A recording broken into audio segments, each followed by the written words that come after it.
Number 2, ఇంకా మీరు అడిగిన విషయానికి వస్తే, ఎవరైతే కుప్పంలో ఆ దారుణానికి ఒడిగట్టాడో అతను భరత్ అనుచరుడు. ఎమ్మెల్సీ భరత్ ఉన్నాడు కదా, అతని అనుచరుడు ఒక మహిళని, అంటే వాళ్ళ భర్త చేసినటువంటి అప్పు తీర్చలేదు, భర్త అతన్ని వేధించాడు, అతను ఊరు వదిలేసి వెళ్ళిపోయాడు, ఆ మహిళను కూడా వదిలేసి వెళ్ళిపోయాడు. వెళ్తే ఆ అమ్మాయి ఆ దారిలో వెళ్తా ఉంటే నేరుగా పట్టుకొని లాక్కొని వచ్చి ఆ బట్టలు ఇప్పదీసి చెట్టుకు కట్టేసి 80,000 రూపాయల కోసం అరాచకం సృష్టించారు.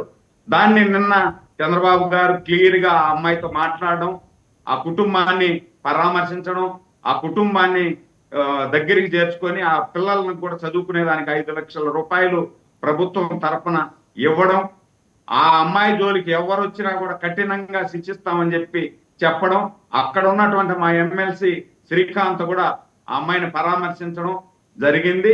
ఇలాంటి మూకలు, అంటే అధికారం కోల్పోయినా కూడా వీళ్ళు యథేక్షగా వీళ్ళు ఇష్టానుసారం రౌడీజం చేస్తున్నారు అంటే ఇంకా ఆపకుండా ఎట్లుంటారు సార్? ఈరోజు గుంటూరులో ఎస్పీ గారు ఆంక్షలు పెట్టారు అని మీరు అడుగుతున్నారు.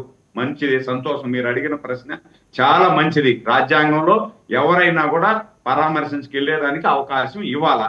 ఈ విధంగా చేస్తూ ఉండేటప్పుడు ఎలా ఇవ్వాలా? పరామర్శకి వెళ్ళేటప్పుడు కూడా ఇప్పుడు జగన్మోహన్ రెడ్డి గారు ఎక్కడన్నా చావుకు ఎవరినన్నా చనిపోయిన వాళ్ళని పరామర్శించేదానికి కూడా ఆడిపోతే కూడా నూత దండాలు పెడతా ఉంటాడు. మరి అది పరామర్శ లేకపోతే ఎక్కిలి శాస్త్రలా, లేకపోతే ఆయన నైజమే అంతేనా అనేది తెలియదు. దీంతో పాటు ఆయనతో కూడా వచ్చే వాళ్ళు ప్రతి ఒక్కరూ కూడా రౌడీలు గుండాలు చేరి వచ్చిన వాళ్ళందరి మీద దాడులు చేస్తూ ఉంటారు.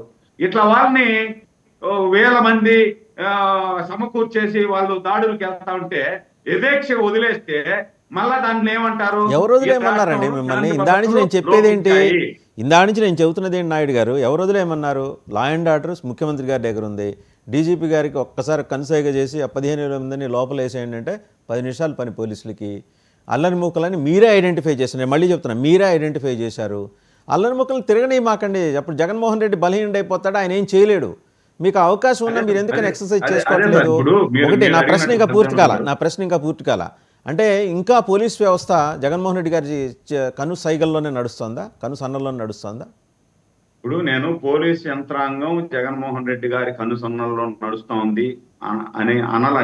నేనేమంటున్నా అంటే కొంతమంది యథేక్షగా, అంటే ఇప్పుడు గంజాయి తాగేసిన వాడికి పోలీస్ యంత్రాంగం తెలీదు, వాసుదేవన్ కనిపించడు, సురేంద్ర నాయుడు కనిపించడు, జోలాపురం శ్రీకాంత్ కూడా కనిపించడు. వాడికి ఇష్టం, వాడు ఆ గంజాయి తాగేంత వరకు, గంజాయి తాగేసి ఆ మత్తు దిగేంత వరకు ఎదుటి మనిషి ఎంతటి వాడు ఎవరు అనేది కూడా చూడడు, తల్లి చెల్లి అనేది కూడా చూడడు.